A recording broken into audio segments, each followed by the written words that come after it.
Hello everyone. आज हम समझेंगे प्रोडक्शन फंक्शन को। तो प्रोडक्शन फंक्शन वो प्रोसेस है जो कि ट्रांसफॉर्म करती है इनपुट्स को आउटपुट्स में। तो प्रोडक्शन फंक्शन को समझने से पहले हमें इनपुट्स और आउटपुट्स को समझना होगा। तो इनपुट्स जो होते हैं वो दो तरीके के होते हैं, primary inputs and secondary input. Primary inputs वो होते हैं जो प्रोडक्शन प्रोसेस में इस्तेमाल होने के बाद भी ख़त्म नहीं होते, जैसे कि लैंड, लेबर, कैपिटल।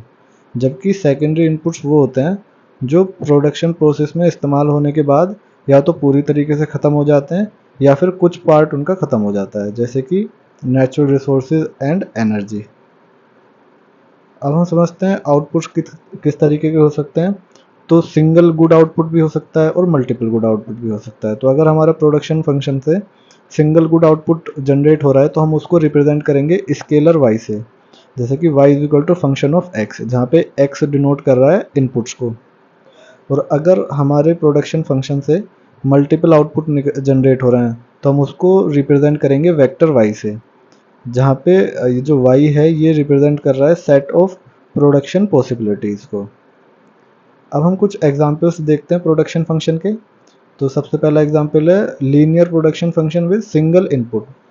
तो जैसे कि फंक्शन हमारा जो प्रोडक्शन फंक्शन है वो सिर्फ लेबर को ही कंसिडर कर रहा है।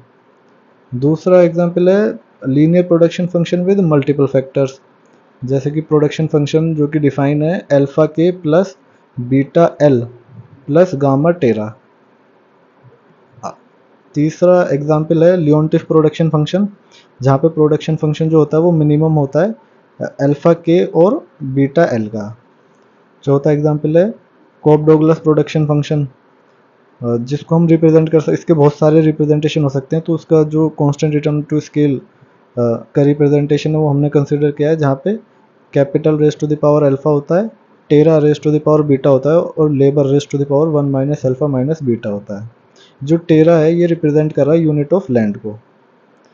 पांचवा जो एग्जांपल हो सकता है प्रोडक्शन फंक्शन का वो है कांस्टेंट इलास्टिसिटी ऑफ सब्स्टिट्यूशन।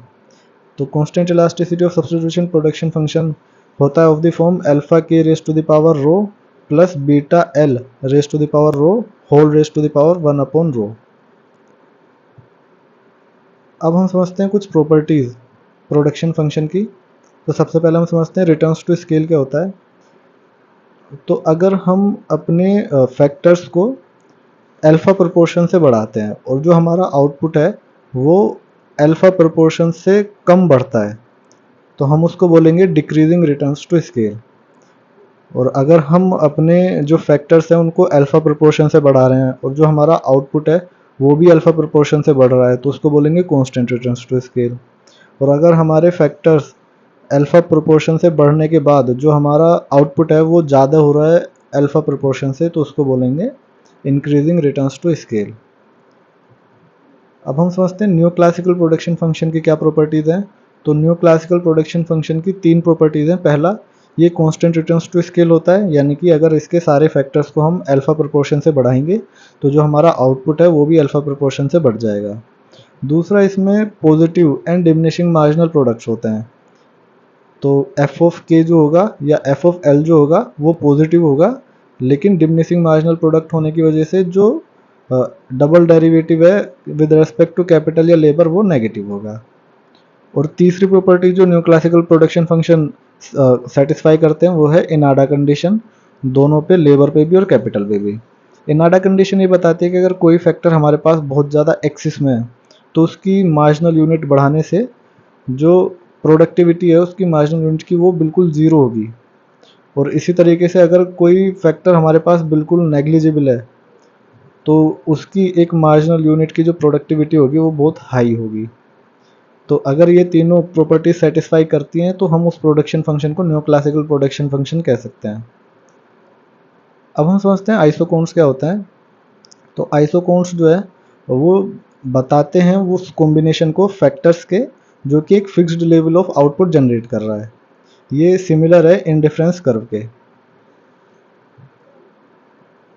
अब हम समझते हैं फैक्टर प्राइस फ्रंटियर क्या होता है। तो फैक्टर प्राइस फ्रंटियर कॉम्बिनेशन बताता है इन फैक्टर इनपुट्स का जो कि एक सेम जो कि एक fixed level of output generate कर रहे हैं।